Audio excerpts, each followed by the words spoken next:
जब से प्लूटो को फंड किया गया है तब से सब उसे एक इनएक्टिव डेड सितारा समझते थे, लेकिन जिस वक्त न्यू होराइजन स्पेसक्राफ्ट प्लूटो के पास से गुजरा तब इसने प्लूटो की बिल्कुल क्लियर तस्वीर भेजी, जिसमें कुछ तस्वीरों में आइस वोल्केनोस को देखा गया।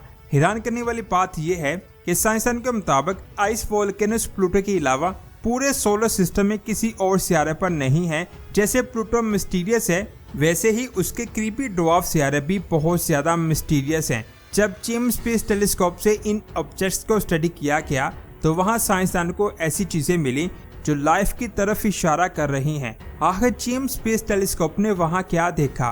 क्या सच में उन ऑब्जेक्ट्स पर एलियन लाइफ मौजूद है? ये अमेजिंग इन्फॉर्मेशन आप जानोगे आज की इस वीडियो में, तो पूरी वीडियो वॉच कीजिएगा। और आप देख रहे हैं space world. James space telescope ने ट्रांस नेपच्यूनियन ऑब्जेक्ट को काफी स्टडी किया। जब साइंसदान इन ऑब्जेक्ट्स के डेटा को स्टडी कर रहे थे तब साइंसदानों ने बिल्कुल नई चीजों पर गौर किया। 25 जनवरी 2024 के दिन एक स्टडी पब्लिश हुई थी जिसमें ये बताया गया कि सूरज से निकलने वाली रेडिएशन के प्रेशर की वजह से इंटरस्टेलर डस्ट पार्टिकल्स लगातार सूरज से दूर होते जा रहे हैं। इस चीज का मतलब है कि जिन ऑब्जेक्ट्स और डस्ट पार्टिकल्स को हम कीपर बेल्ट में देखते हैं वो कभी हमारे सोलर सिस्टम के अंदरूनी हिस्से का एक्टिव पार्ट हुआ करते थे।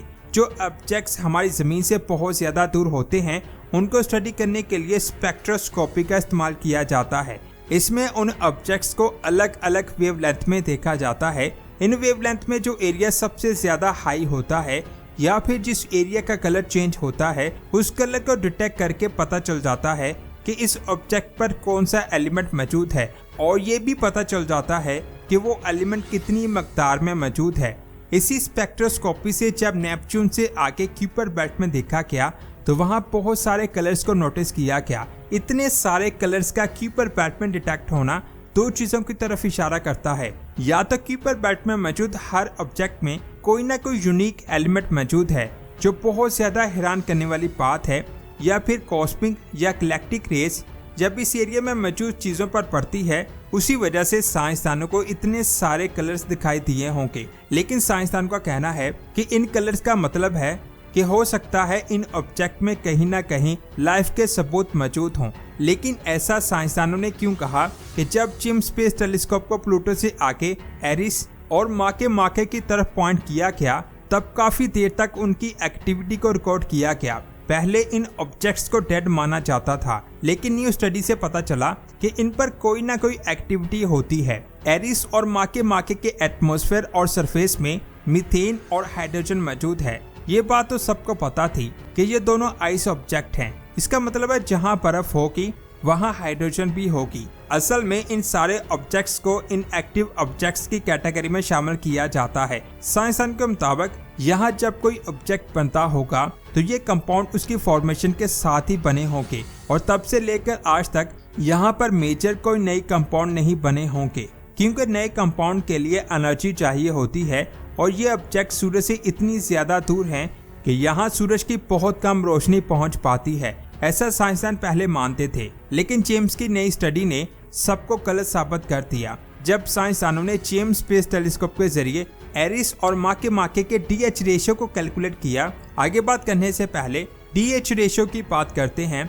असल में ड्यूटेरियम हाइड्रोजन का ही एक आइसोटॉप होता है। इन दोनों में मेन डिफरेंस ये होता है, यहाँ हाइड्रोजन में सिर्फ एक प्रोटॉन मौजूद होता है, वहीं ड्यूटेरियम में एक प्रोटॉन के साथ एक न्यूट्रॉन भी होता है, जिसकी वजह से इनका मास भी एक हाइड्रोजन एटम के मुकाबले में ज्यादा होता है। इस रेशो से किसी भी सितारे की फॉर्मेशन, उसकी जियोलॉजिकल हिस्ट्री और वहाँ किस फ्रीक्वेंसी में कौन सी एक्टिविटी हो रही है इसका आइडिया लगाया जा सकता है। असल में साइंसदानों के मुताबिक आज के टाइम में जितना भी ड्यूटेरियम मौजूद है वो सारा ड्यूटेरियम आज से 13.8 अरब साल पहले बिग बैंग के वक्त बना था। फिर ये ड्यूटेरियम किसी न किसी सितारे पर पहुंचा होगा।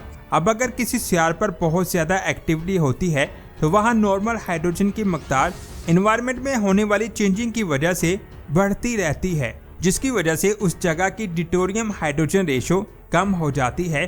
और अगर किसी जगह पर किसी भी तरह की एक्टिविटी नहीं होती, वो प्लैनेटरी ऑब्जेक्ट बिल्कुल डेड होता है। तो इसका मतलब है वहाँ हाइड्रोजन की मकदार नहीं बढ़ सकती। और वहाँ की DH रेशो चेंज नहीं हुई। इसीलिए डेड ऑब्जेक्ट्स का DH रेशो एक्टिव ऑब्जेक्ट्स की निस्बत ज्यादा होता है। पहले एरिस और माके को इनएक्टिव स्यारा माना गया था, इसलिए ये माना गया कि वहाँ मौजूद मीथेन में डिटोरियम ज्यादा होगा, यानी वहाँ DH रेशो ज्यादा होगी। लेकिन ऐसा बिल्कुल भी नहीं हुआ। जब जेम्स स्पेस टेलीस्कोप से इसे स्टडी किया गया तो उन्हें देखकर ऐसा लग रहा था कि इनकी कोर से फ्रेश मीथेन निकल रही है, यानी इन दोनों ऑब्जेक्ट की कोर आज भी एक्टिव है, जिसकी वजह से इनके अंदर गर्मी हो सकती है।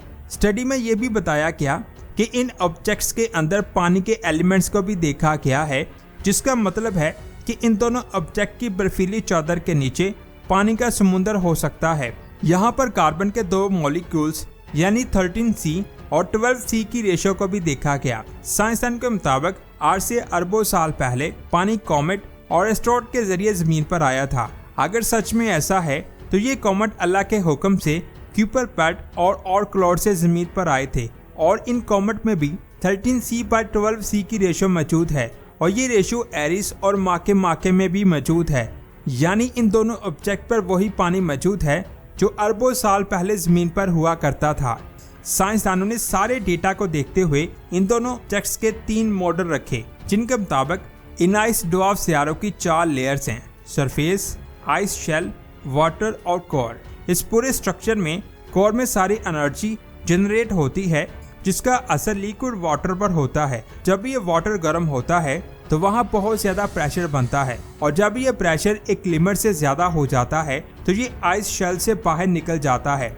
साइंसदानों की स्टडी में कहा गया कि जिस मीथेन को इन सियारों पर अभी डिटेक्ट किया गया है, उसका हाइड्रोजन इसी आइस शेल के नीचे मौजूद लिक्विड वाटर से आ रहा था। इस स्टडी से 2 बातें सामने आती हैं कि अगर किसी स्टार की रोशनी प्लेनेट पर अच्छे से नहीं पहुंच पा रही तो ऐसा जरूरी नहीं है कि वहां लाइफ पॉसिबल नहीं हो सकती। और इस स्टडी के मुताबिक इस वक्त इन दोनों सियारों की वही कंडीशन है जो अरबों साल पहले जमीन की थी, तो हो सकता है कुछ अरब सालों बाद यहाँ लाइफ पॉसिबल हो सके। ये बात मैं आपको बता दूं, ये कायनात अल्लाह की है, वो जहाँ चाहे और जब चाहे हर कंडीशन में लाइफ पैदा कर सकता है, जिसके बारे में हम इंसान सोच भी नहीं सकते।